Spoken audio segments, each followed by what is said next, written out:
और एक नमरूद पैदा हुआ। আমি নিঃস্বামী, দেবার কিছু নাই, আছে শুধু ভালোবাসা, দিয়ে গেলাম তাই।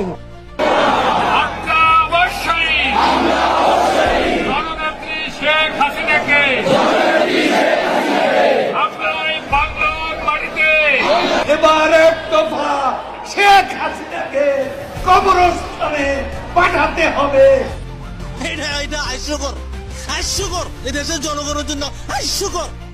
অনেকেই কিন্তু মাংস খেতে চায় না, মাংসের পরিবর্তে এখন কাঁঠাল।